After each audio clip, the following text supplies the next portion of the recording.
In my book, there's this clam chowder place called Chowdy's. I actually based that off of this sort of famous clam chowder place. It's about an hour, maybe an hour and a half away. And I wasn't really going to drive down there today, so I just decided to get this clam chowder from Bodine. They're known for pretty good clam chowder too. Alright, so I have the clam chowder with me right now, and I'm gonna eat this and then answer some of your questions that you had about leaving Wishville and just writing in general and all that. You know what, I really wanted to do this here, but I feel like this is way too messy, so I'm gonna move somewhere else. I wanted a flat surface, so I'm now eating on the floor. I'm gonna start with Millie's question because I feel like it's the most relevant since today is the 23rd of May.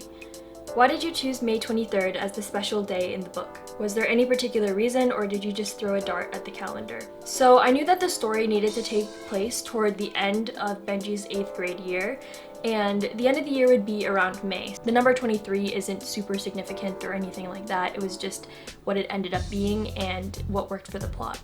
What inspired you for your beautiful book cover? I've always been attracted to book covers with more of like symbols on them, more of the minimalist design, I guess, which is what I told my cover designer, and I was showing him some covers that I liked, and he came up with this one, and I was like, wow, it's symbolic and it's pretty and it uses my favorite colors. Like, I love it so much, and I'm really happy with what he did with it. How many months did it take to be done? Around 2.5 years. That was everything from plotting the book, writing it, editing it, and then eventually publishing it. The next question is by Ellie. It has like 3 questions in it, so I'm gonna do one at a time. What is the main message of the book? Why did you write it? During my 8th grade year, I was having kind of an existential crisis, honestly. And so I had this weird perspective of like, we're only here for so much time. What do friendships matter? And I didn't really talk to many people or try to make friends very much. I realized this during my freshman year, when I made an amazing group of friends. My whole perspective on friendships and like wasting time was completely twisted, and I wanted to write about it. A lot of aspects of the book have to do with friendship, and a lot of them also have to do with time and like the whole existential thing. Were your characters inspired by people you know? The only person who's like loosely inspired on people I know is Jet Griffin. He's pretty much an accumulation of every single class clown and every single bully that I have gone to school with in my life. How does the finished book compare to your original ideas for leaving Wishville? That is a big question. Give me a moment. The amount of the book that has remained since the first draft is probably close to nothing. And maybe there's authors out there who are able to write the first draft and then keep it pretty much how it is, but that's not me. I write the first draft and then I pretty much rewrite everything and change everything over and over again until I feel like I finally get to a version that's decent. How much did it cost to publish, and have you made it back? And then Nikki replied with the Lost Island Press website. If you don't know, I've published Leaving Wishville under my hybrid publishing house, Lost Island Press. And I based the publication fee, which in the beginning was $2,400, off of what I spent on Leaving Wishville.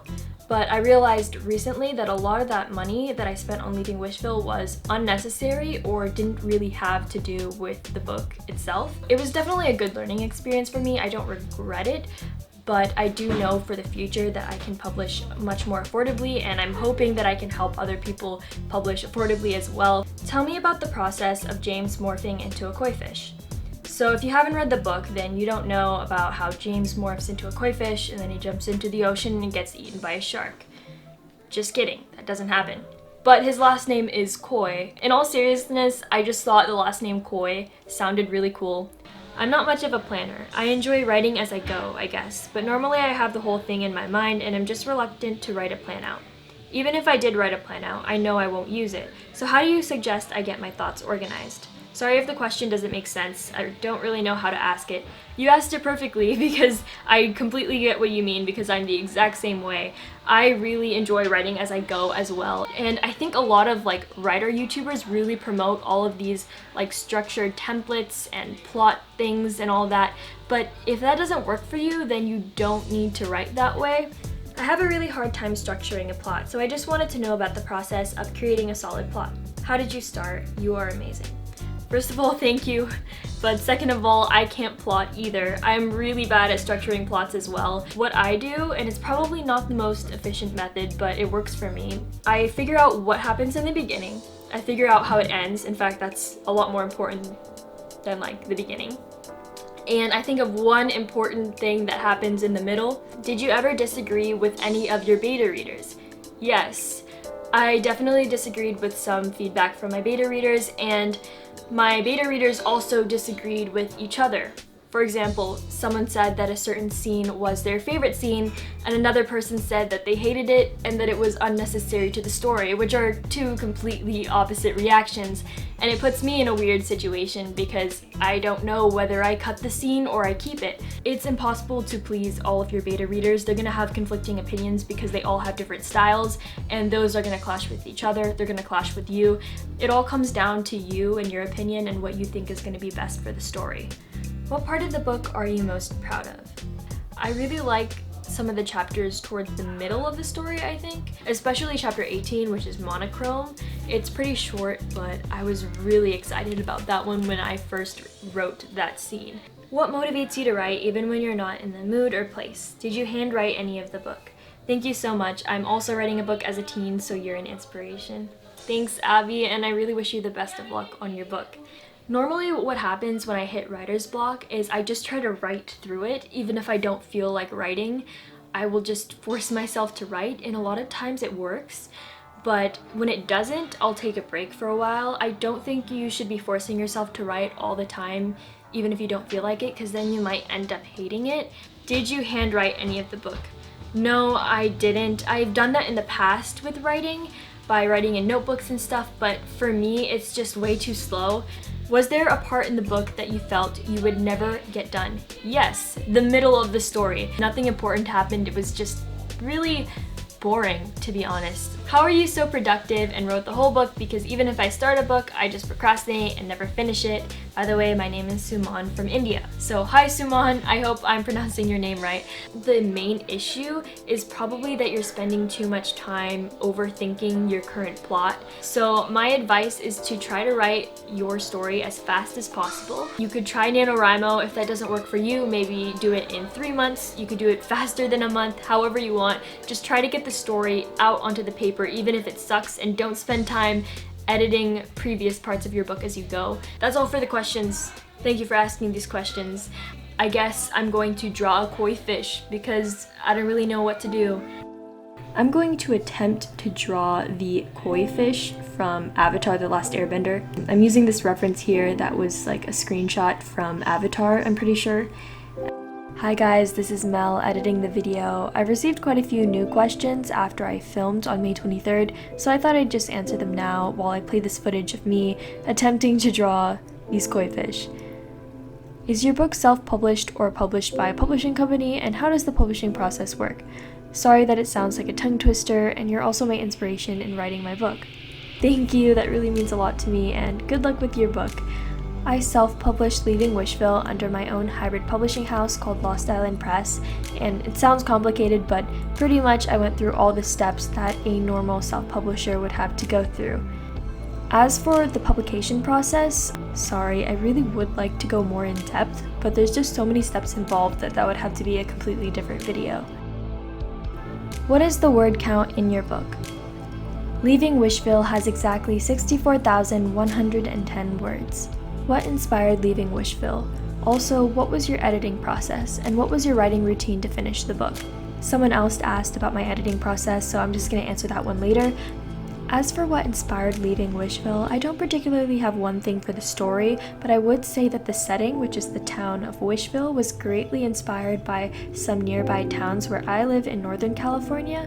For the writing routine question, I pretty much just scheduled a time every day to write, and that was before school. I tried to do at least an hour of writing before I left the house. What was the most difficult section to write, and how did you motivate yourself to complete it? I mentioned earlier that the most challenging part for me was writing the middle of the story. I think that what motivated myself to complete it was just the fact that I was so far into the editing process.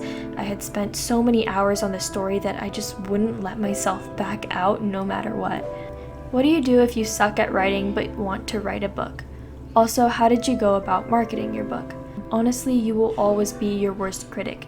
You will always look at your writing and think that it's worse than how it actually is. So I don't think that you should let your feelings about your own writing stop you from doing it, especially if you enjoy writing. I did a variety of things to market my book, but I would say the main thing was my author event. I decided to do a local author event, which was really helpful for just getting the word out there and making some good connections locally. Asa na imong vlog bakasyon sa Pilipinas. A while ago, I made an announcement that I would be filming my trip to the Philippines to turn into a vlog series when I got back, which I never did, and I never explained why because nobody specifically asked. I was in the middle of editing and my computer broke down. I lost all my footage and wasn't able to retrieve it. That was my fault. 3 weeks of filming down the drain, but it's alright. What is your editing process and has it developed over time? I mentioned this in the video I made about my very first book that was a failure, which was called The Sky Weeps With Us. I didn't edit that book. I just went through and tried to find typos and stuff like that, just fixed a few things here and there, but that was essentially just a first draft. I think my editing process is constantly going to evolve, but with leaving Wishville, I wrote the first draft as quickly as I could, and I did a total of 3 rounds of beta reading until I felt like I had edited it to a point that I really liked, and then I went through and just tried to make the writing sound as smooth and nice as I could, changing a few details here and there. Here's the koi fish that kind of look not like koi fish. I don't know what this looks like. But yeah, I'm just gonna eat cereal now.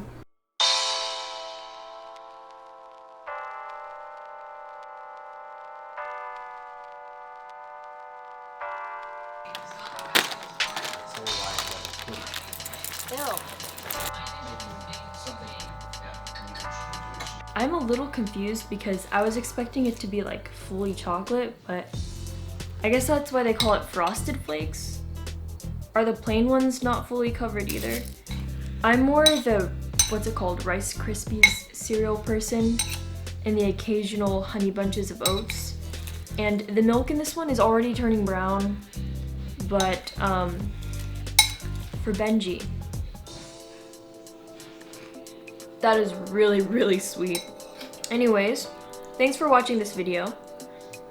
If you enjoyed it, please give it a like. If you're interested in leaving Wishville, I'll have the Amazon link below. And I will see you next time.